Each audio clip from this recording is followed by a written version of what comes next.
ஏமா காசு வாங்கும் போது மட்டும் நாய் மாதிரி அலையிறல்ல, காசு திரும்ப கேட்டால் எங்களை நாய் மாதிரி அலைய வைப்பியா? நீ ஆல்ரெடி கொடுக்க வேண்டிய வட்டிக்கு என்கிட்ட அடமானம் வச்சிருக்கல தாலி செயின், அதை நானே முழுசா தருறேன். ஐயோ ஐயா, அவர் ஞாபகமாக வச்சிருக்கிறது அது ஒரே ஒரு செயின் தான். கையெழுத்துக்கு முறை நான் எப்படி அது வட்டி கட்டி மூட்டிக்கிறேன் ஐயா. ஏய், அவன் புருஷன் அல்பாயசில் போயிட்டான்ல, அப்புறம் எது உனக்கு தாலி செயின்? அப்படிலாம் சொல்லாதீங்க, நான் உங்கள் காலில் வந்து கேட்குறேன். ஏய், காலெல்லாம் அவ்வளோ இருந்து 3 மாதம் தான் உனக்கு டைமு. காசு தரல நீ உன் பிள்ளையும் ரோட்டில் தான் இருக்கணும்.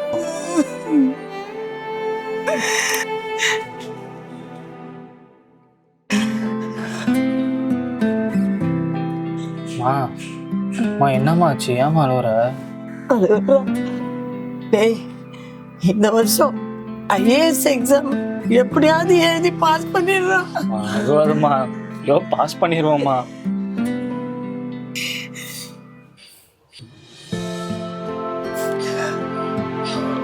ஆனால் இப்போல்லாம் ஸ்கூல் காலேஜ் படிக்கும் போது இன்டர்காஸ்ட் கோர்ஸ்னு ஐஏஎஸ் டிஎஸ்சில் பஸ்லாம் முன்னாடியே சொல்லி கொடுத்து ப்ராக்டிஸ் பண்ணிடுறாங்கம்மா. இந்த மாதிரி பசங்கள்லாம் போட்டி போட்டு ஜெயிக்க கஷ்டமாக இருக்குமா. சரி, இதெல்லாம் நம்ம கோச்சிங் கிளாஸ் போய் படிக்கலான்னா நம்மகிட்ட பணமும் இல்லைம்மா.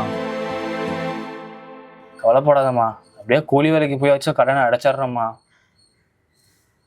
அம்மா, அந்த கோச்சிங்க்குலாம் சொன்னியே, அதுக்கு எப்படி செலவாகும்பா? இதுக்கெல்லாம் குறைஞ்சது ஒரு 30,000 ஆகும்மா. 30,000 ஆகுமா? கண்ணு இது வர மா.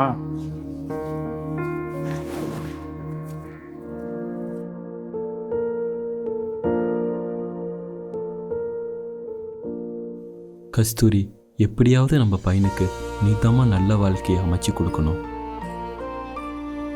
நாளைக்கு நான் போனதுக்கப்புறம் இந்த உலகம் அவனை பார்த்து அப்பா இல்லாத பையன் தப்பாக போயிட்டானேன்னு பேசிடக்கூடாதுமா.